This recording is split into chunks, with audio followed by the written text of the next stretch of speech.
Close your eyes for a moment. Imagine the soft glow of a flickering candle, the sound of distant rain against a wooden window pane, and the gentle creak of a centuries-old house. It is the mid-17th century, and England is a land teetering between chaos and discovery. The soft hum of nature mixes with whispers of revolution, faith, and science. And in the heart of this uncertainty, a young boy is born, one who will change the course of human knowledge forever. This is the story of Sir Isaac Newton, a man whose mind reshaped the universe. Today, we will journey through his life, his struggles and his brilliance. But to truly understand Newton, we must begin before Newton himself, with the world he was born into, a world on the edge of change. The year is 1642. England is at war with itself. The English Civil War rages, pitting royalists against parliamentarians, tearing society apart. Yet, amid this chaos, something extraordinary is happening across Europe: the scientific revolution. For centuries, knowledge had been rooted in tradition and faith. But now men like Galileo Galilei and Johannes Kepler were challenging long-held beliefs. The idea that Earth was not the center of the universe had shaken humanity to its core. People were questioning everything, and the heavens, the earth, and even their place in the cosmos. It was into this storm of upheaval and curiosity that Isaac Newton was born. On Christmas Day, 1642, in the tiny hamlet of Woolsthorpe, Lincolnshire, a frail, premature baby came into the world. By all accounts, he was so small that his mother feared he would not survive the night. But survive he did. And more than that, he would redefine what survival meant for the human mind. Early life, shadows and solitude. Newton's early years were marked by abandonment and isolation. His father died before he was born, and when he was just 3 years old, his mother remarried, leaving young Isaac to be raised by his grandmother. This sense of rejection and loneliness would haunt him, shaping his personality for life. He grew into a boy who preferred books over people, retreating into his own world of observation and curiosity.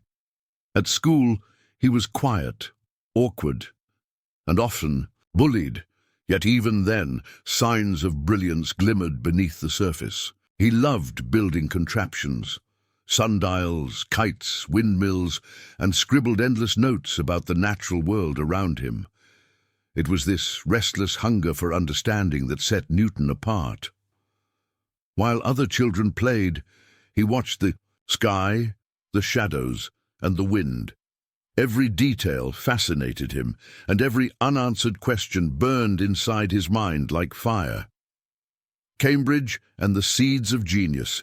In 1661, at the age of 18, Newton entered Trinity College, Cambridge. At first, he was an average student, absorbing the works of Aristotle as was tradition, but soon he encountered the ideas of René Descartes, Kepler, and Galileo, and his world changed forever.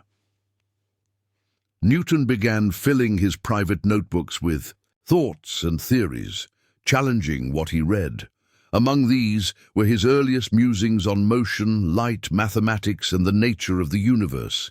It was here that he planted the seeds of discoveries that would revolutionize science, though no one yet knew it, not even Newton himself. And then fate intervened. The Great Plague of 1665. In 1665, disaster struck England.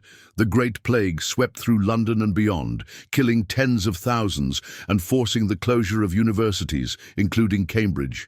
Newton returned to his family, home in Woolsthorpe, where, away from professors and peers, he embarked on a 2-year period of unparalleled creativity, later known as his Annus Mirabilis, or Year of Wonders. It was during this isolation that Newton laid the foundations of his most groundbreaking theories, the laws of motion that govern everything from falling apples to orbiting planets.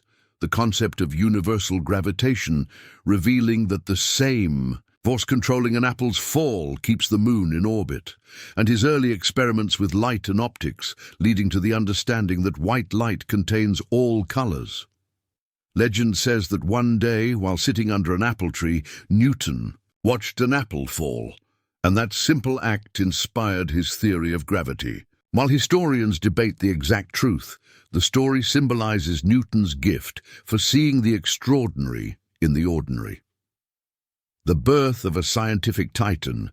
By his mid-20s, Newton had already developed ideas that would transform science forever. But he was secretive, almost obsessively so. He feared criticism and rarely shared his discoveries until years later. This secrecy, combined with his relentless work ethic, gave rise to a personality both brilliant and tormented.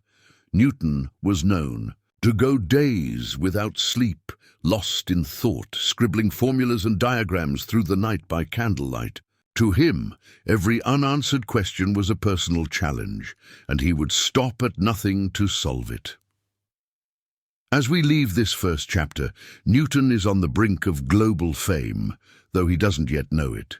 In the coming years, he will confront rivals, change humanity's view of the cosmos, and even grapple with the mysteries of God and alchemy. But before we reach those heights, we must dive deeper into the mind of Newton, a man both ahead of his time and trapped by it. Picture this. The year is 1667. Outside, the English countryside is quiet after years of plague and political turmoil. Inside, a 25-year-old Isaac Newton sits hunched over a rough wooden table in his dimly lit study.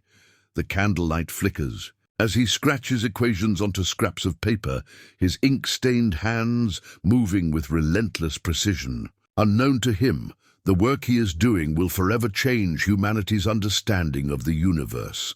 But Newton's rise was not without conflict.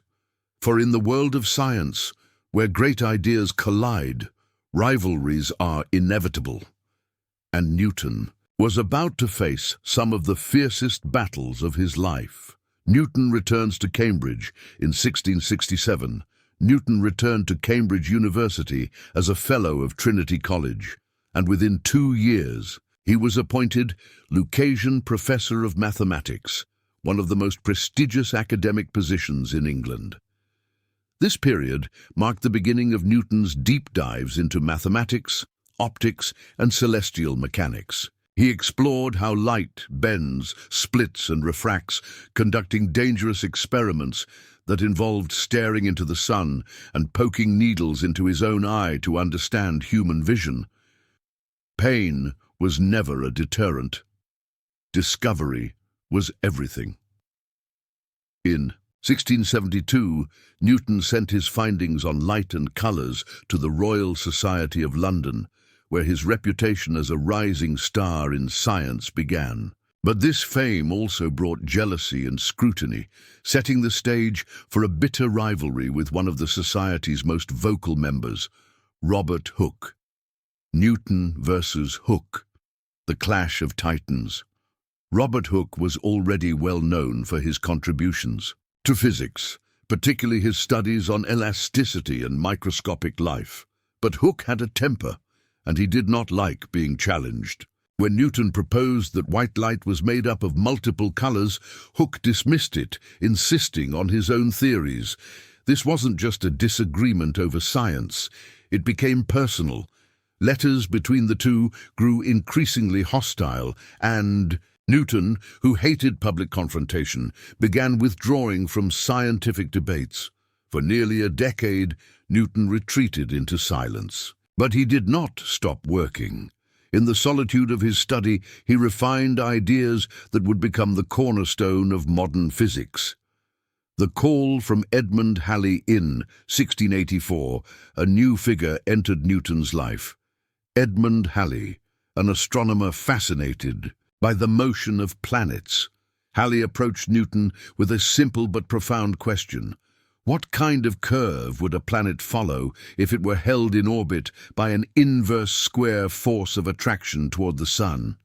Without hesitation, Newton replied, "An ellipse." Halley was stunned. Newton explained that he had already solved the problem years earlier. Halley urged him to publish his findings, leading Newton to begin work on what would become one of the most important scientific books in history, the Philosophiae Naturalis Principia Mathematica, or simply the Principia Mathematica, a universe. Unveiled, published in 1687, the Principia was a masterpiece of scientific thought. In its pages, Newton unveiled his three laws of motion. Law of inertia. Objects remain at rest or in motion unless acted upon by an external force. Law of acceleration. Force equals mass times acceleration. Law of action and reaction. For every action, there is an equal and opposite reaction. But Newton didn't stop there. The Principia also introduced his theory of universal gravitation, proposing that every object in the universe attracts every other object with a force proportional to their masses and inversely proportional to the square of the distance between them. In essence, Newton unified heaven and earth. The same force that caused an apple to fall governed the motion of the planets, the tides, and even comets. Suddenly, the cosmos wasn't a mystical, unknowable realm. It was a clockwork machine, bound by elegant, predictable laws. Newton's rise to power. The Principia catapulted Newton into international fame, but fame also came with power, and Newton was no longer content to remain in the shadows. In 1703, following the death of Robert Hooke, Newton became president of the Royal Society, a position he would hold for the rest of his life. From here, Newton wielded enormous influence, both scientifically and politically, but with influence came ruthless control. He used his authority to settle scores and crush dissent. One of his greatest and most notorious conflicts was yet to come, a feud that would divide Europe's scientific community for decades. Newton versus Leibniz, the calculus war. While Newton had developed calculus years before, he never published his methods. Across the English Channel, Gottfried Wilhelm Leibniz, a brilliant German mathematician, independently developed similar techniques and published first. Who invented calculus? Newton insisted it was his idea and that Leibniz had stolen it. Leibniz claimed the opposite. What followed was a bitter, years-long battle filled with accusations, slander, and manipulation. Newton used his position as president of the Royal Society to lead an investigation, one in which he secretly wrote the final report himself, declaring Leibniz a plagiarist. To this day, historians still debate who truly invented calculus. But one thing is certain: Newton's determination to defend his genius revealed a darker, more complex side of his character. A universe changed forever. By the early 1700s, Newton stood as a giant among men. His laws explained the movements of planets, comets, and tides. His mathematics reshaped engineering, architecture, and navigation. His theories on light laid the groundwork for modern optics. But Newton was not done. Beneath his scientific genius burned an insatiable curiosity, one that would soon lead him down paths few expected. For while Newton revealed the mechanical laws of the universe, he also spent decades obsessing over alchemy, biblical prophecy, and the secrets of God. His story, as we will see, is not just about science. It is about faith, mystery, and the limits of human understanding. Imagine a silent study, stacks of worn manuscripts, strange alchemical symbols scattered across yellowed pages, and the faint glow of candlelight illuminating a figure lost in thought. Isaac Newton, the man who unlocked the laws of motion and gravity, spent countless nights not on mathematics, but on alchemy, biblical prophecy, and the hidden codes of the universe. This was Newton's other life, one that remained secret for centuries. Behind the polished image of history's greatest scientist was a man consumed by mysticism, convinced that the universe was more than mere numbers.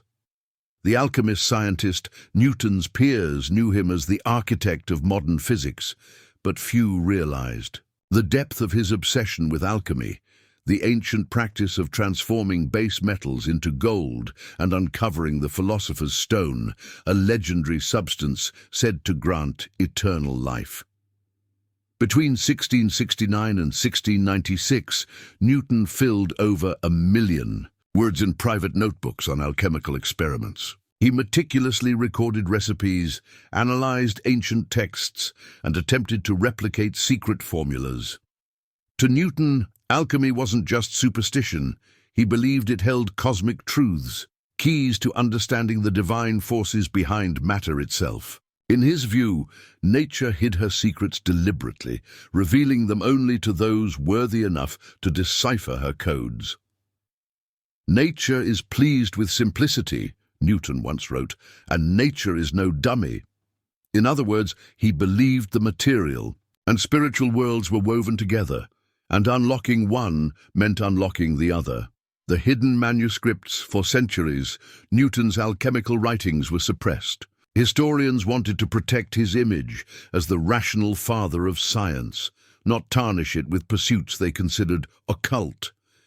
But in 1936, Sotheby's auctioned a collection of Newton's private papers. Among them were thousands of pages, dedicated not to physics or mathematics, but to alchemy, theology, and prophecy. What emerged was a radically different Newton than the one taught in classrooms. This Newton was deeply spiritual, even obsessive, convinced that God had encoded divine messages within the structure of the cosmos. Newton and biblical prophecy. While unlocking the laws of motion, Newton was simultaneously working on an entirely different project, decoding the Bible. Newton believed that Scripture contained a hidden timeline of Earth's past and future. He pored over the book of Daniel and the book of Revelation, convinced they held clues about humanity's ultimate destiny. In one startling prediction, Newton suggested that the world as we know it would face a profound transformation around the year 2060. Not necessarily an apocalypse, but a spiritual rebirth where divine truths would finally be revealed. His meticulous calculations weren't random. He used astronomical data, historical records, and cryptic biblical passages, weaving together a vision of history as a grand, divine plan. The divine clockmaker. For Newton, science and faith were never separate. He didn't see the universe as a random, chaotic system. To him, the cosmos was a clockwork masterpiece, meticulously designed by God. Gravity, motion, light, and energy. These weren't just forces of nature, they were expressions of divine will. This most beautiful system of the sun, planets, and comets, Newton wrote in the Principia, could only proceed from the counsel and dominion of an intelligent being. But Newton's God wasn't the distant deity of organized religion. He rejected traditional church doctrines, secretly questioning the Trinity and other dogmas. To Newton, understanding God meant understanding the laws of nature, and vice versa. Dangerous secrets. Newton was careful to keep these interests hidden. In 17th century England, dabbling in alchemy or unorthodox theology could lead to accusations of heresy, even execution. For this reason, Newton shared his deepest work with almost no one. Only a few trusted correspondents ever saw his writings on alchemy and prophecy, and many of his papers remained locked away for centuries. Some historians now believe that Newton's mental strain, frequent isolation, and occasional breakdowns may have stemmed from the enormous weight of secrets he carried, the strange experiments. Newton's pursuit of hidden knowledge wasn't limited to theory. He risked his health repeatedly in search of answers. He inhaled dangerous mercury fumes, burned substances until they exploded, and even inserted sharp objects into his own eye to study optics. Recent analysis of his hair has revealed high levels of mercury poisoning, suggesting that his alchemical experiments may have contributed to episodes of paranoia and depression, and yet his discoveries continued to change the world. It's as though Newton existed in two realms at once, the rational world of science and the mystical world of hidden truths. Why was this side hidden? For centuries, biographers erased Newton's mystical pursuits from his legacy. The narrative was cleaner that way. The genius mathematician, the father of physics, the man who gave us gravity. But ignoring Newton's spiritual side does a disservice to history. His quest to understand both the material and divine shows us a fuller picture. Newton wasn't just solving equations, he was searching for ultimate meaning. Even today, scholars are still uncovering insights from his unpublished manuscripts. Some theories suggest that Newton believed ancient civilizations possessed advanced knowledge that had been lost and was waiting to be rediscovered. This belief may have inspired some of his deepest obsessions and could explain why he devoted so much time to deciphering ancient texts and symbols. The shadow of genius. By the late 1690s, Newton's reputation as a scientist was unmatched, but his personal life remained turbulent. He became increasingly isolated, distrustful of others, and fiercely protective of his intellectual property. To some, Newton was brilliant but difficult, a man whose ego and insecurity fueled legendary feuds but also drove his relentless pursuit of truth. To others, Newton was something more, a visionary who saw beyond the visible world, attempting to connect science, spirituality, and the secrets of creation itself. The candlelit chambers of the Royal Mint, London, year 1696. A 54-year-old Isaac Newton walks briskly through crowded corridors, papers clutched in hand, his piercing gaze scanning faces. The man who decoded gravity is now tasked with saving England's economy. This was a different Newton, not the quiet scholar of Cambridge, but a political powerhouse, wielding influence, strategy, and an iron resolve. From Cambridge to London, in 1696, Newton left his professorship at Cambridge to become warden of the Royal Mint. It was a surprising shift. Trading equations for economics, but England was in crisis. Counterfeit coins were flooding the market, destabilizing the country's currency. Nearly 1 in every 5 coins in circulation was fake, and the public was losing faith in the economy. Newton's task: to overhaul the nation's currency system and hunt down counterfeiters. The great recoinage of 1696, Newton approached the mint as he did science, meticulously, methodically, and relentlessly. He supervised what became known as the Great Recoinage of 1696, a massive undertaking that replaced millions of old coins with newly minted, more secure designs. He introduced precise weight standards, redesigned currency edges to prevent clipping, and used advanced metallurgy techniques to make coins harder to forge. But Newton didn't stop at technical fixes. He went after the criminals behind the counterfeit trade. Newton, the crime hunter. This is where Newton's story turns almost cinematic. Unlike other officials, Newton didn't sit behind a desk. He went undercover in London's taverns and alleys, disguising himself to gather intelligence. He built a network of informants and compiled detailed reports on criminal operations. One of his most infamous targets was William Challoner, a brilliant but ruthless counterfeiter who openly mocked the mint's incompetence. Newton meticulously gathered evidence, spending years building a case. Finally, in 1699, Newton succeeded. Challoner was tried and executed for high treason. This wasn't just about justice, it was about restoring public trust. Under Newton's leadership, the Royal Mint became one of England's most respected institutions. The rise of a statesman. By 1699, Newton was promoted to Master of the Mint, effectively putting him in charge of England's financial security. But his role extended far beyond coinage. Newton became a political figure, influencing economic policy and interacting with some of the most powerful people of his time. He advised Parliament, navigated royal politics, and even forged alliances that protected the Mint's independence. It was a different battlefield, but Newton's brilliance translated seamlessly. His ability to see patterns, anticipate moves, and outthink opponents made him as formidable in politics as he was in science. Newton's rivalries intensify, yet, even as Newton rose in power, his old rivalries followed him. Chief among them was Gottfried Wilhelm Leibniz, the German mathematician who co-developed calculus. Their dispute over who invented it first escalated into one of the ugliest feuds in scientific history. Newton, now president of the Royal Society, used his influence to commission an impartial investigation, which he secretly oversaw. Unsurprisingly, the final report sided with Newton, painting Leibniz as a plagiarist. To Newton, it wasn't just about credit, it was about legacy.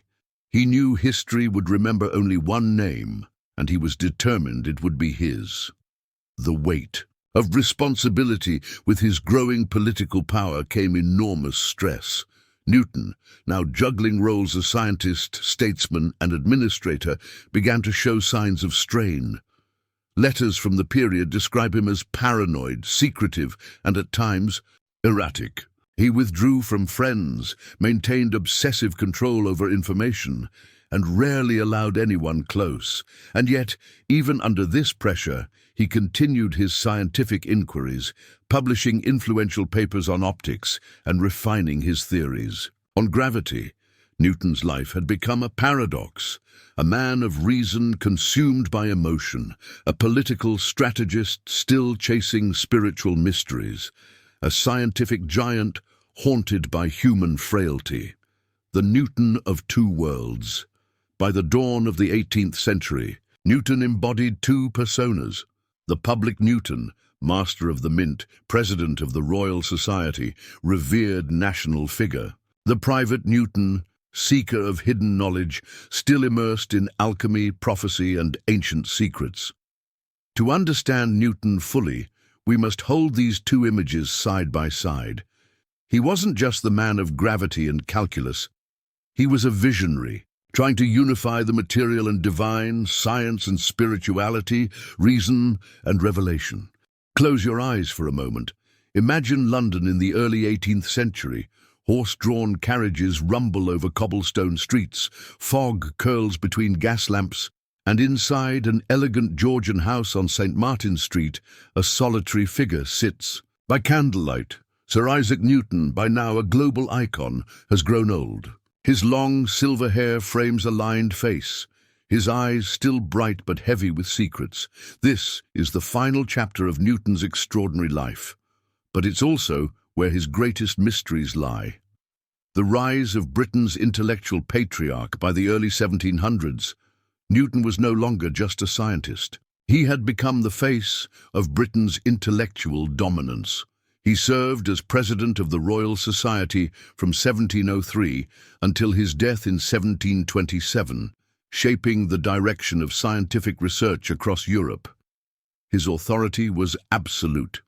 What Newton endorsed became truth, and what he dismissed often faded into obscurity. Under his leadership, the Royal Society grew into a powerful institution, inspiring a new generation of mathematicians, astronomers, and philosophers.